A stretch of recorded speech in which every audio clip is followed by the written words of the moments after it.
Okay.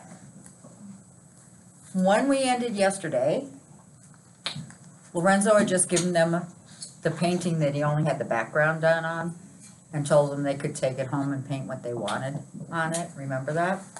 Mm-hmm. Hey, Jack, said Annie. She pointed at a gondola docked nearby.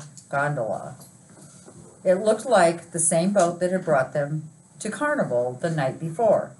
Inside were the same two people, the gondolier and the person with the lantern. Their candle had gone out, but they were both still wearing black cloaks, white gloves, and masks with bird beaks. Maybe they can take us back to the treehouse, said Jack.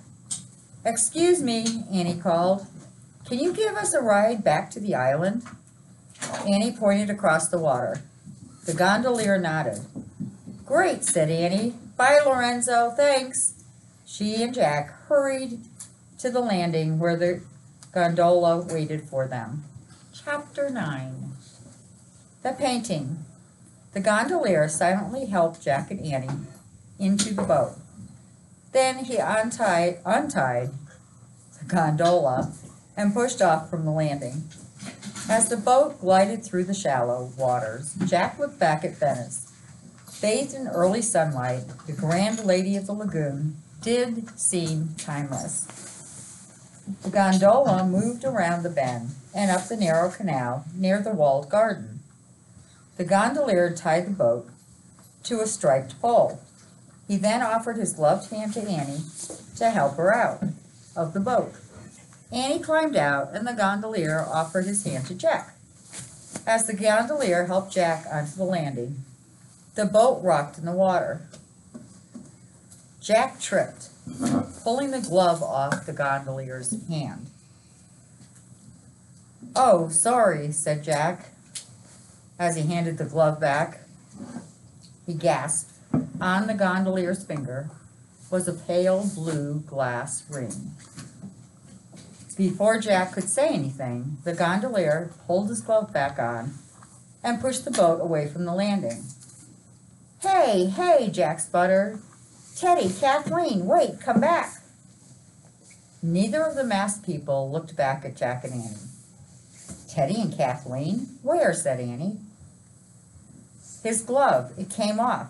There was a blue glass ring on his finger, said Jack. Jack and Annie watched the gondola disappear into the blaze of sunlight, shining on the water. Had it just glided around the bend, or had it vanished altogether?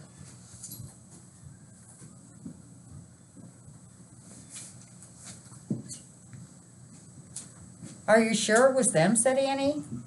Well, I guess anybody could wear a glass ring, said Jack, but still.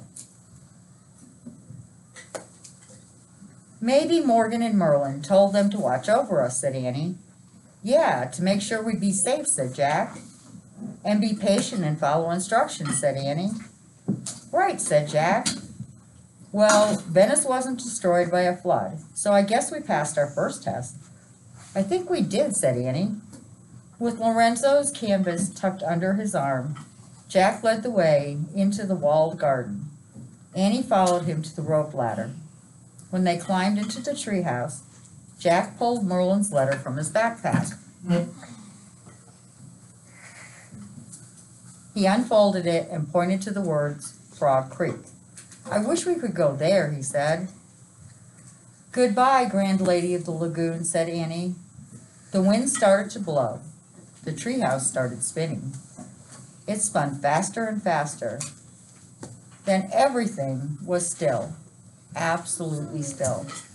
Why does it say that every time It says the exact same 5 sentences at the end, like that, every single time. I don't know. I read all those books. A nippy wind rustled the Frog Creek trees. Jack and Annie were wearing their jeans and jackets again. It was dawn. Annie sighed. I wish we had a little more time to visit Venice, she said. I'm glad Lorenzo gave us his painting to finish, said Jack. That'll be like living our trip all over again. Cool, said Annie. We better leave Morgan's research book here, said Jack. He pulled the book out of his backpack and put it on the floor. And this. He took out Teddy and Kathleen's book of magic rhymes. Wait, said Annie. Don't you think we should take the book of rhymes with us for safekeeping? Jack nodded. We can't use them in Frog Creek, he said. We'll just keep it safe till we go on our next mission. That's what I was thinking, said Annie. Come on. Hurry before Mom and Dad wake up. Jack put the book of rhymes back into his pack. Carrying Lorenzo's canvas, Annie climbed down the ladder. Jack followed. As they walked through the chilly dawn woods, Annie held up Lorenzo's canvas. The shimmering light and waters of Venice looked just like they had in real life. So, what should we put in our painting? She asked. Gondolas, of course, said Jack, with people in costumes. Wearing black capes and bird masks, said Annie, and fancy dresses and wigs. And we could paint the clock tower in the background, with the two men striking the bell. The watchtower, too, said Annie, with the gold angel on top. And the ruler's palace, said Jack. And the old man and Rosa walking along the canal. And, of course, Lorenzo. And the lion flying across the sky and Neptune's spear rising out of the water. With Neptune himself peeking out, said Annie.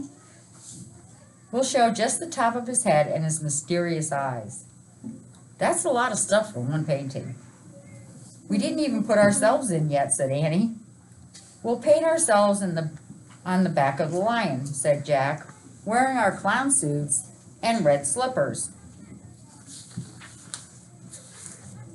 Yeah, with huge smiles on our faces, said Annie, like we're thinking, wow.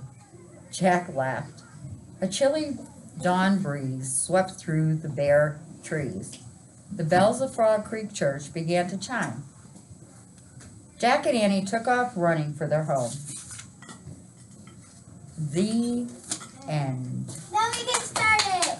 Off the suspense.